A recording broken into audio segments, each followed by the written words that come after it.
Hey, you guys. Surprise, surprise. Hey, you guys. We are here. We here. Okay. We in the building. We got, okay, somebody trying to leave out before offering time. We have somebody leaving before they give offering, as always.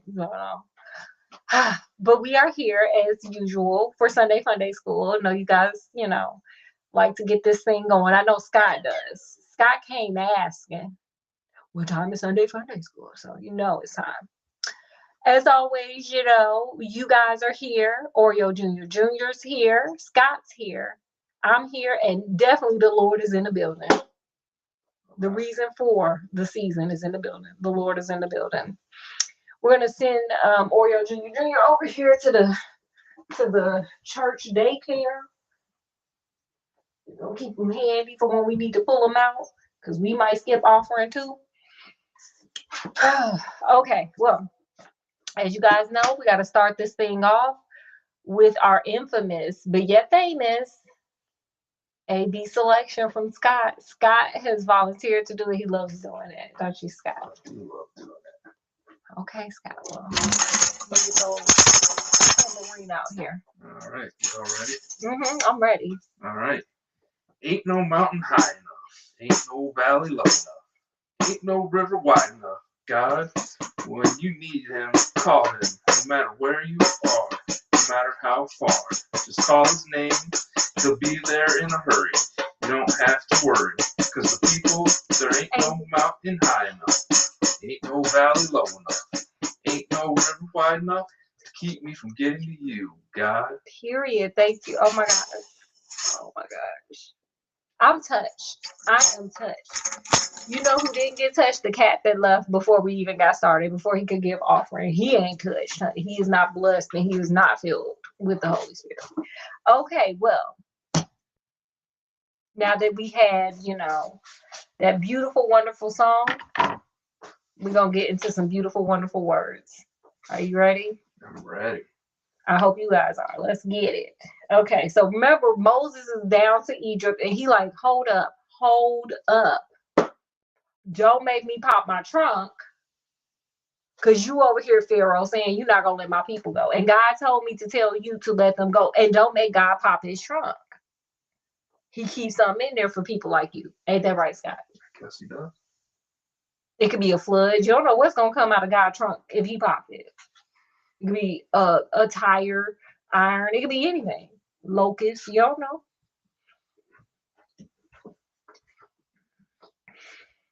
So here we go. Passover. See, this is where God gonna pop that trunk. This is where God said, okay, you're not gonna let my people go? Okay, you're not gonna let them go? Let me pop my trunk. I keep something in there for you. You ready to hear how God keeps something in his trunk for these type of situations? All right. The Lord spoke to Moses and Aaron in Egypt. This month is to be the first month of the year for you. Give these instructions to the whole community of Israel. On the 10th day of this month, each man must either choose a lamb or a young goat for his household. If his neighbor is too small to eat a whole animal, he and his next door neighbor may, oh honey, oh, they gave a big old picture, share an animal. I'm going to show y'all this picture once we get to that part though. Must share an animal in proportion to the number of people and the amount that each person can eat. You may choose either a sheep or a goat. God made that very clear. Again, pay attention, write notes. God about to pop his trunk. So pay attention. Scott, you paying attention? Y'all out there paying attention? Because when God popped the trunk, anything pop out, baby. But it must be a 1-year-old male without any defects. If it's missing a leg, Scott, would you want that goat? No. You guys out there, if that goat got 3 eyes, if you can see his third eye chakra, would you want that goat? You can put it in the comment section what you think. Scott, what do you think they're going to put? A goat with 3 eyes. No.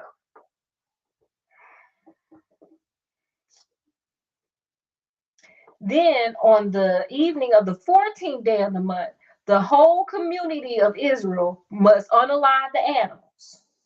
The people are to take some of the blood and put it on the doorposts and above the doors of the houses in which the animals are to be eaten. That night, the meal is to be roasted and eaten with bitter herbs and with bread made without yeast. You know what kind of bread they talking about? Well, not communion bread, but I think it's kind of the same. There's a lot of repeat foods and repeat things that go on in the Bible, so keep an ear out.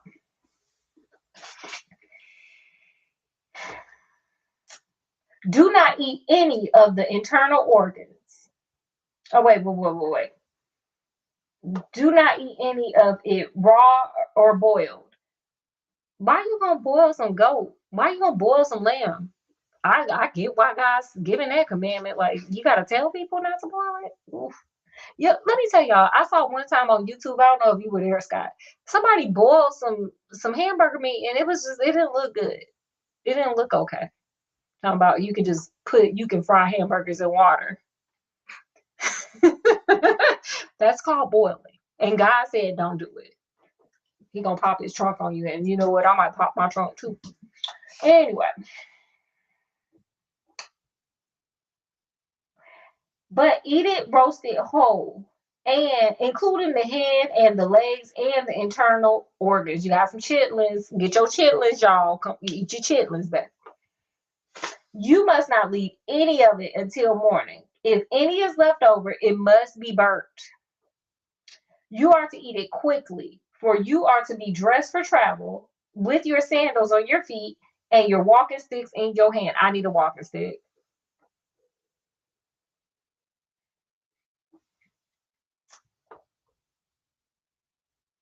It is the Passover festival to honor me, the Lord. On that day, I will go through the land of Egypt, unaliving every firstborn male. I told you don't make God pop his trunk. This time, God popped the trunk. Not a tire iron, not a flood, not an angel waving a damn sword around. He said, I'm going to unalive firstborn sons around here. Don't make me pop my trunk.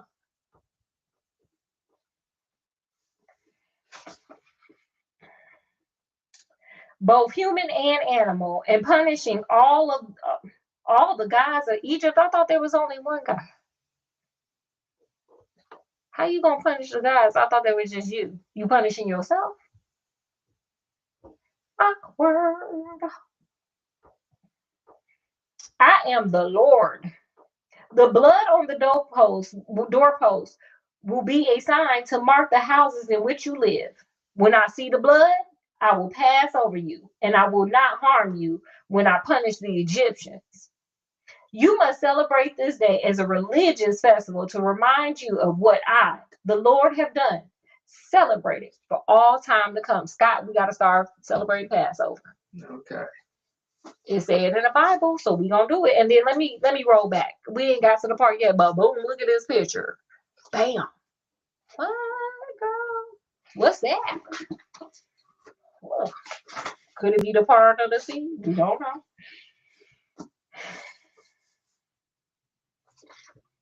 Celebrate it for all times come. Oh, I already read that. Girl, we finally getting our peace out sign. Let's go.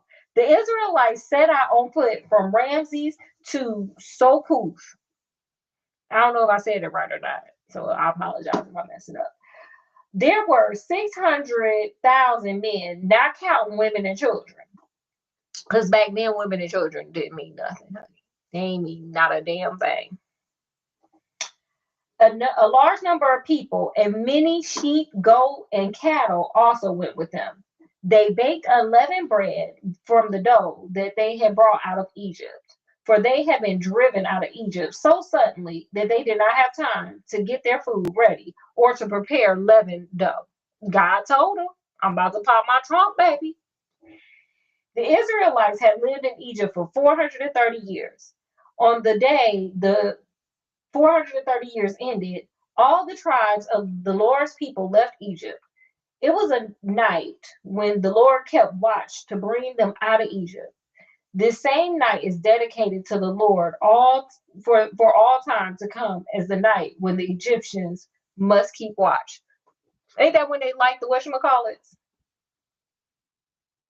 They light the lamps, the Jews. Oh, I guess. This is they holidays because we still in the Old Testament. Period. Shout out to the Jews. I think this is the one where they light the lamps. I think this is what I'll look it up. When next Sunday school, I'll have the answer for you. I believe this is that part. I'm not sure, but I believe it to be so. When the king of Egypt, I thought he was a pharaoh. When the king of Egypt was told that the people had escaped, I thought he let them go. He had his officials change their minds and said, "What have we done? We have let the Israelites escape. Who the hell gonna be building all these damn pyramids?" That's what they meant. "And we have lost them as our slaves." The king got his war chariot and army ready. Uh-oh, he said he gonna pop his trunk. Mm-hmm. The Pharaoh said, "Don't make me pop my chariot trunk." Period. He set out with all his chariots, including the 600 finest, commanded by their officers. The Lord made the king stubborn. Why did he do that? Why do people can't just leave and just reverse on out of there and just get on? They already served their 430 years. That's a long time. Why they can't just have an easy get out of it? Why God make the king stubborn? And pursued the Israelites who were leaving triumphantly. The Egyptian army, with all the horses, chariots, and drivers, pursued them and caught up with them when they were where they were. They were camped by the Red Sea. When the Israelites saw the king and his army marching against them, they were terrified and cried out to the Lord for help. They said to Moses, "Weren't there any graves in Egypt? Did you have to bring us out here in the desert to unalive? Look what you have done by bringing us out of Egypt. Didn't we tell you before we left this would happen? We told you to leave us alone and let us go on being slaves of the Egyptians." Who in the hell is just begging to be a damn slave? Didn't have to follow. Who? They could have just stayed if they didn't want to go. Well, God told them to go. Well, then why they blaming Moses? Because they ain't nobody gonna be like, "God, why did you do this?" Because I mean, did we not just see God unalive the firstborn? Like, remember that? They ain't gonna be talking to God like that. God got power. People don't never go after the powerful people. That's crazy. Usually it's not crazy, it's just fear, but we're gonna just call it crazy. Okay. You got any more questions, Scott? You guys got any questions? Comment section. You know where to go, baby. Comment section. You got anything else? No. Can't be questioning God around here. Did you just groan, Scott? Scott ain't gonna get invited back to Sunday school. It's gonna be a time y'all come here, ain't gonna be no Scott. You don't know how to act.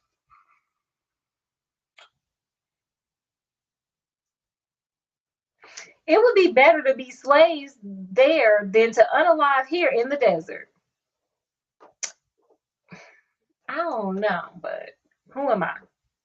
Moses answered, "Don't be afraid. Stand your ground, and you will see what the Lord will do to save you today. You will never see these Egyptians again. The Lord will fight for you, and all you have to do is keep still. Peace be still. Peace be still. Because God gonna pop his trunk again. Ain't no telling what the hell gonna spill out. It's like a woman that with a big purse dropping it, child. Ain't no telling what's gonna come out of there." The Lord said to Moses, "Why are you crying out for help? Tell the people to move forward. Stick up or lift up your stick and hold it over the sea. The water will divide, and the Israelites will be able to walk through the sea on dry ground." Now, how is that gonna happen? Because I imagine this. The ocean, the Red Sea has been sitting there for like hundreds of thousands of years. If they part the sea, it's gonna be real muddy. Well, I said it's gonna make it dry too. I forgot. God is our homeboy, so we Gucci. Jesus is our homeboy, so we good. Well, got it, because we ain't got to the New Testament. Shifting the air from the donut machine. Scott, is that what God's doing? He's shifting the air from the donut machine. Mm-hmm. Okay. Well, period, God. You better do it. That's where old boy got the idea from. He read the Bible. That's where John getting these ideas from.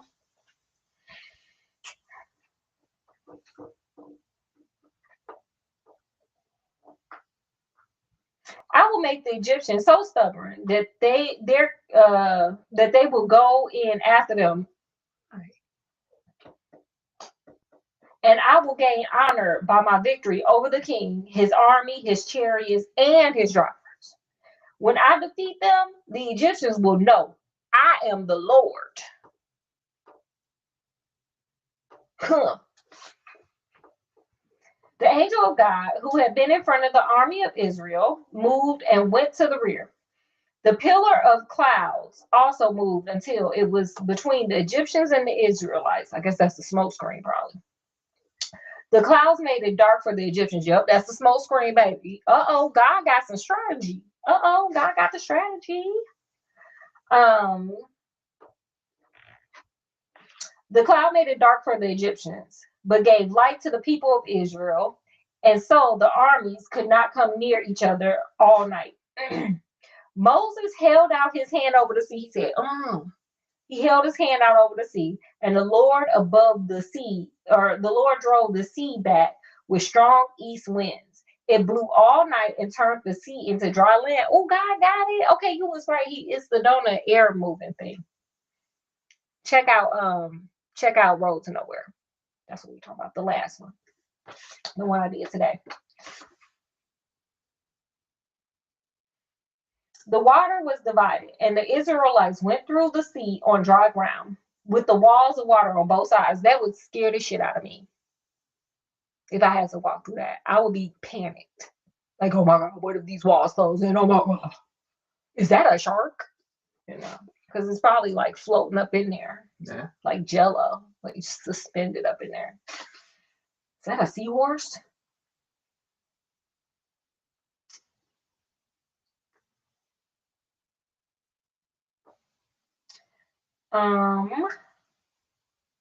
The Egyptians pursued them and went after them into the sea with all their horses, chariots, and drivers. That's not a good idea. Just before dawn, the Lord looked down from the pillar of fire and clouds at the Egyptian army and threw them into a panic. He made the wheels of their chariots get stuck so that they moved with great difficulty. Uh-oh, they're going to slow down, baby. The Egyptians said, the Lord is fighting for the Israelites against us. Let's get out of here. Retreat, retreat. The Lord said to Moses, hold out your hand over the sea, and the water will come back over the Egyptians and their chariots and drivers. So Moses held his hand out over the sea. He said, yes, go get out of here. And at daybreak, the water returned to its normal levels. The Egyptians tried to escape from the water, but the Lord threw them into the sea. The water returned and covered the chariots, the drivers, and all the Egyptian army that followed the Israelites into the sea, period. God didn't pop the trunk yet again. Not one of them was left. But the Israelites walked through the sea on dry ground with walls of water on both sides. On that day, the Lord saved the people of Israel from the Egyptians, and the Israelites saw them lying unalived on the seashore. First of all, y'all kind of far away. And then second of all, their bodies just washed up from being in the sea, just right up to shore. God just wanted you to have a front row seat to the karma, huh? Guess so. Period. It'd be like that sometimes, though. When the Israelites saw the great power with which the Lord had defeated the Egyptians, they stood in awe of the Lord. They said, oh my word, honey, clenching pearls, clenching and clutching pearls. And they had faith in the Lord and in his servant Moses. Wait till we get to the next one. They're going to be complaining their asses off like, oh God, oh, I'm hungry. Okay. that's it for today's Sunday Funday School. What did you learn, Scott? What did you guys learn? Put it in the comment section. You know where this goes. In the comment section, baby. Tell me what you learned today, if you learned anything at all. Scott, what did you learn? Show mercy, God. Don't do it. Don't get him angry. Don't make him mad, because God gonna pop that trunk, baby. He gonna unload that purse on you. Everybody who has done it just don't end up well. It don't end good. So don't do it. You know what I learned? God be hard in people's hearts. Okay? So be careful. Because sometimes people be chasing you, but God sent them after you to teach you something. Because I think these people needed to learn patience. So sometimes it's a lesson for you. God did it on purpose so you can learn something. So pay attention. Right. Okay, guys. So did you have anything else, Scott? I do not. Okay, guys. Well, you know how this goes. So we're gonna end it here. I appreciate you guys coming. We love having you. Hope you guys enjoyed our Sunday Funday School event. Make sure you like, share, subscribe, comment if you want. You know, it's all about what you want to do here. This is a safe space for fun to unwind. And with that, we're going to bid you guys adieu. So from wherever we are to wherever you are, peace, love, happiness, skinnamarink-a-dink-a-dink. Enjoy the rest of your day.